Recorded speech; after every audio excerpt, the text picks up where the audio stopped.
criticize, medyo masakit minsan, pero yan yung pagkakaiba ng public official sa private citizen. Mr. Chair, hindi siya nagkikriticize eh. Sabi ko nga, binigyan kita ng halimbawa doon sa isang babaeng vlogger na sinabi niyang tanga ako at ikinahihiya ako ng lahat ng mga members ng INC. Pinatawad ko na siya ron eh. Masakit yun pero dahil meron siyang nakitang ganun. Pero ikaw sinabi mo eh, nanlin lang ako eh. Ngayon sinasabi mo, may opinion ka, nanlin lang.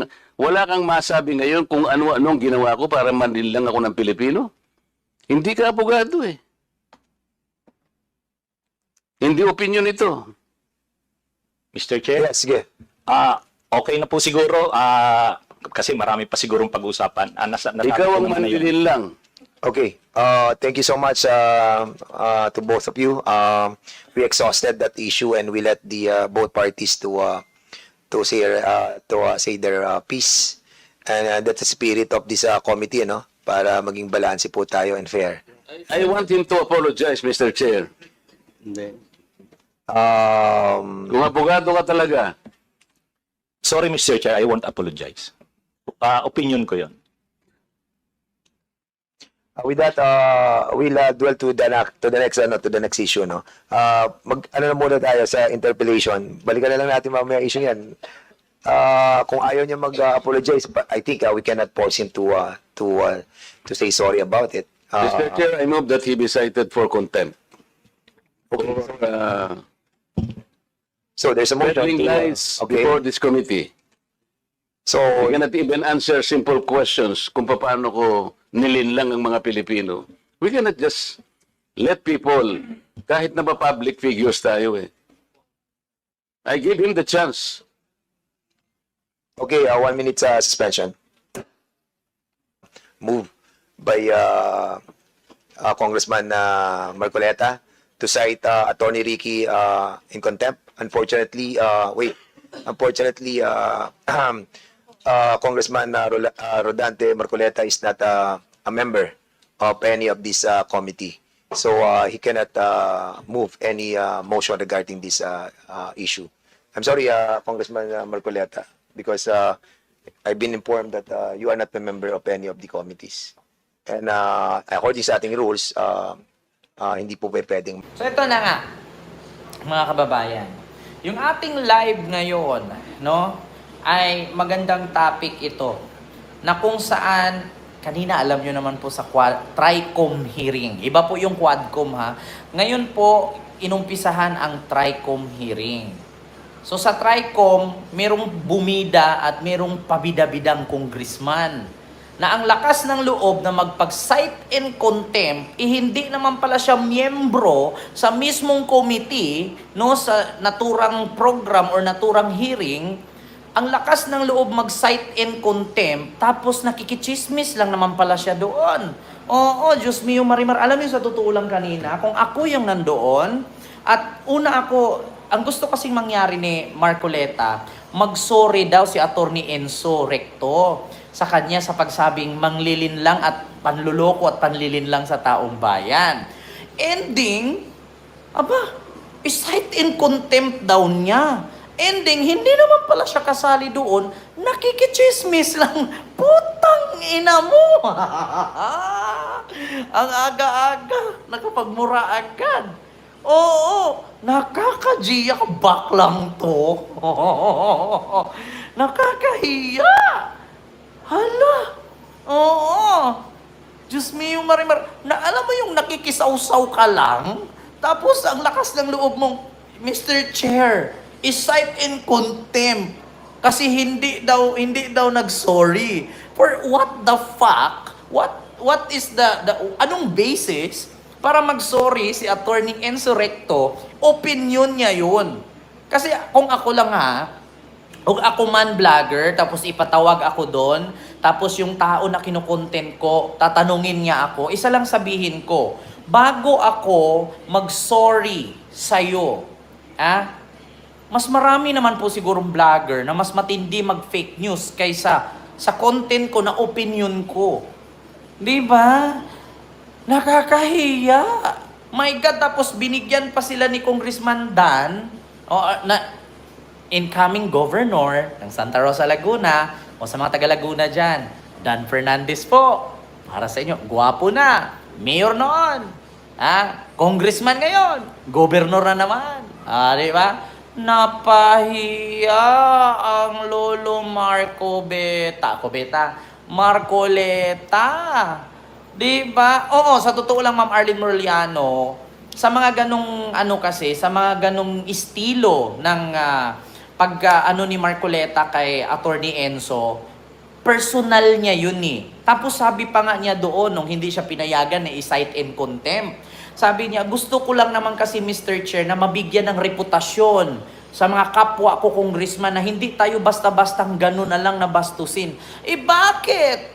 Yun bang mga congressman na nandoon, binastos ba ni Attorney Enzo?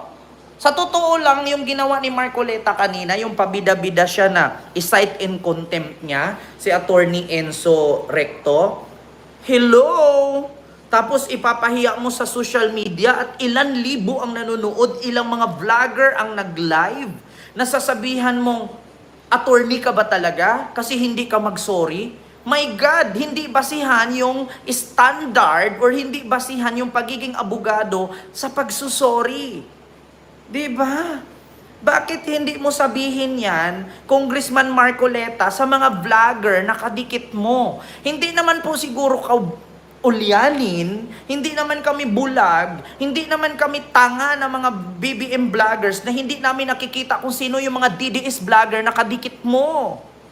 My God, ang lakas ng loob mo. At saka ito pa ang sabi niya, saan mo doon masabi na nililin lang at inuuto ko ang taong bayan? Sabi niya kay Attorney Enzo. Alam niyo, sa totoo lang, no, sabi nga ni Attorney Enzo, kayo, mga public servant, kayo, mga politician, parang parang buhay artista yan. Hindi makaligtaan at hindi mawala sa buhay ninyo na may pupuna sa inyo. Bakit? Tanungin kita, Congressman Marcoleta, sa tingin mo sa pagiging congressman mo sa ilang taon, hindi ka ba pinuna ng mga kababayan mo sa lugar mo? Malamang sa malamang, merong mga kababayan mo na hindi ka binoto. Di ba? Diyos mio Marimar, ang mga DDS kanina pumapalakpak. Putang ina, hindi makasagot yung kakamping vlogger. Tandaan ninyo, ang eksena ng pelikula, ang bida sa umpisa nagpapabugbog. Pero in climax, doon bumabawi ang bida.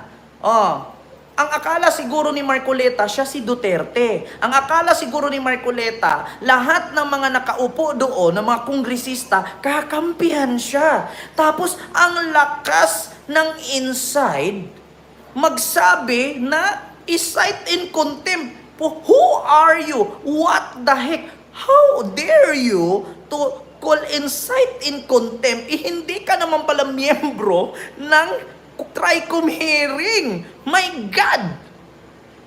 Tapos sasabihin niya, ang palusot niya para hindi siya napahiya. Alam niyo, may mga DDS doon na biglang nawala sa panunood.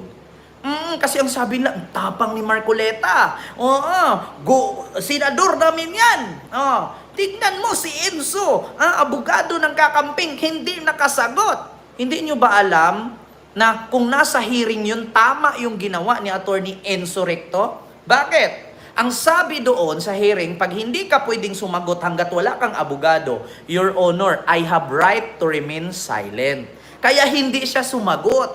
Di ba? Kasi nga kung sa hearing ginanap yun, sasabihin lang naman yun, Mr. Chair, Your Honor, I have right to remain silent. Hayaan nyo na lang po na ang abogado ko po ang sasagot. So dapat tama lang ang ginawa ni Attorney Enzo Recto. Tapos questionin pa, wala talagang maisagot. Wala siyang maisagot kasi hindi talaga siya sasagot kasi every less talk less mistake. Kasi kung ano man ang masabi ni Attorney Enzo Recto doon, pwedeng gawing manok ni Marcoleta yun, pwede niyang gawing panglaban. Kasi ang ginawa ni Marcoleta doon, naghahanap siya ng butas na ibibira niya. At ang sa tingin niya, na bawat makahila siya ng butas at tatanungin niya, saan doon banda na nanlinlang ako? Sa totoo lang hindi ko sinasakyan si Attorney Enzo Recto dito. Kasi ang sabi ni Attorney Enzo Recto, pumunta daw pala si Mark Coleta sa Naga. Itaga Naga siya. Ngayon, ang gusto ni Mark Coleta, uniteam. Na hindi mag-away si BBM, si Duterte at si Leni kasi nga uniteam.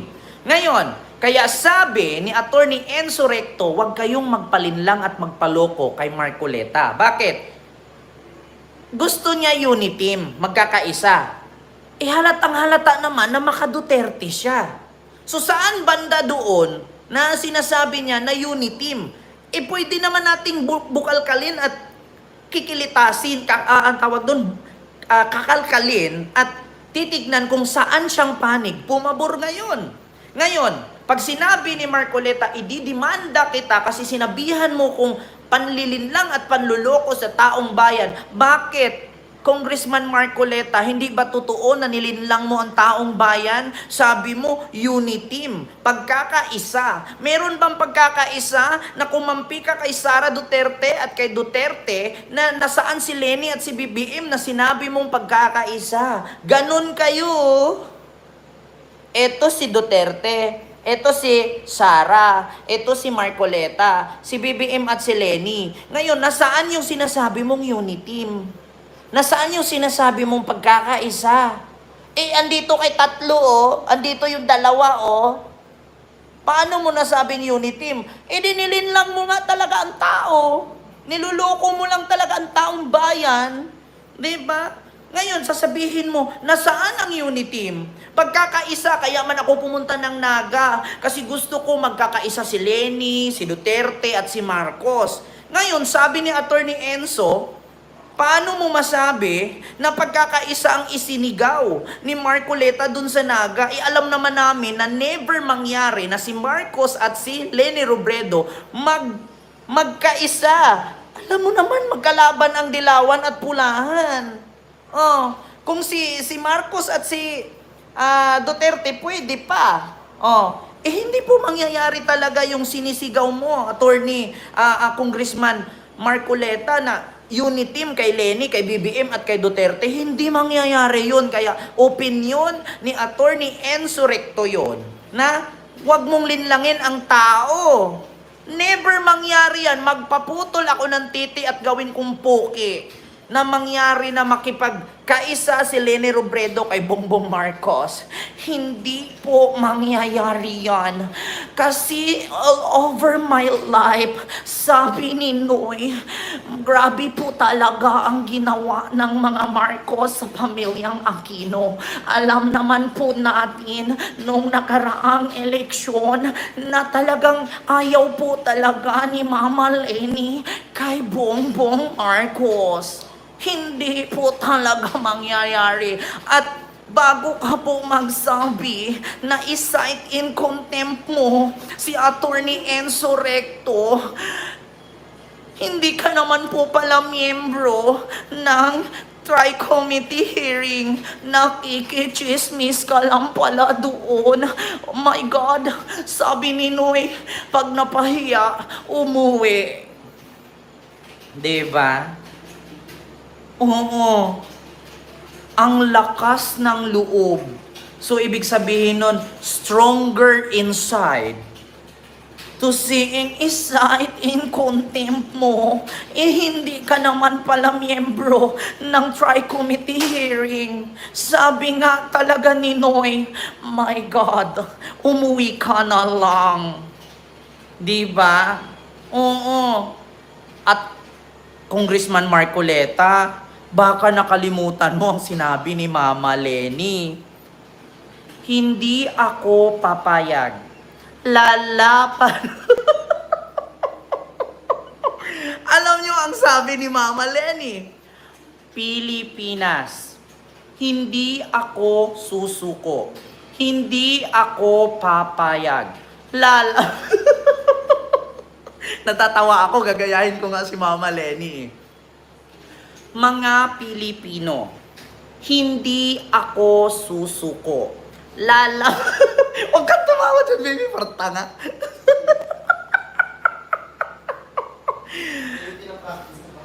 Oo. Naking Chris Aquino tuloy. Lalaban ako. Lalaban tayo.